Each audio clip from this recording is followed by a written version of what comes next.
नमस्कार, मी प्रतीक्षा, DNA मराठी। नगर दक्षिण लोकसभा मतदारसंघातून भाजपाने सुजय विखे यांना उमेदवारी दिली आहे, तर माजी आमदार निलेश लंके हे रिंगणात उतरले आहे। दोघांनीही आपल्या प्रचाराला जोरदार सुरुवात केली आहे। ही निवडणूक जनतेने हातात घेतली, जनता नोट पण देते आणि वोट पण देते असे म्हणत जनतेला साथ घातली आहे। तर सुजय विखे म्हणतात, मी जनतेला देण्यासाठी खासदार म्हणून निवडून आलो आहे, घेण्याचा आपल्याला पटत नाही, एकदा मत द्या, मी 5 वर्ष जनतेची सेवा करेल असं उत्तर सुजय विखे यांनी दिलं आहे। त्यांचा व्यक्तिगत प्रश्न आहे, त्यांनी काय करावं काय नाही, त्यांना काय लोकांकडून अपेक्षित आहे। मी खासदार लोकांना देण्यासाठी झालो आहे, लोकांकडून काही घेणं हे माझ्या मनाला पटत नाही।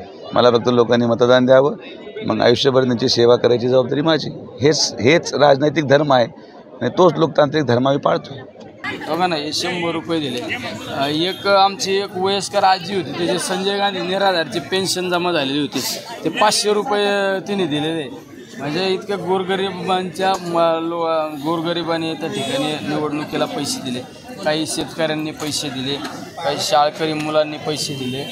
म्हणजे निश्चित लोकांनी ही निवडणूक हातात घेतल्यासारखं मला त्या ठिकाणी जाणवतं। प्रतिनिधी मुंतजीर शेख, DNA मराठी, अहमदनगर।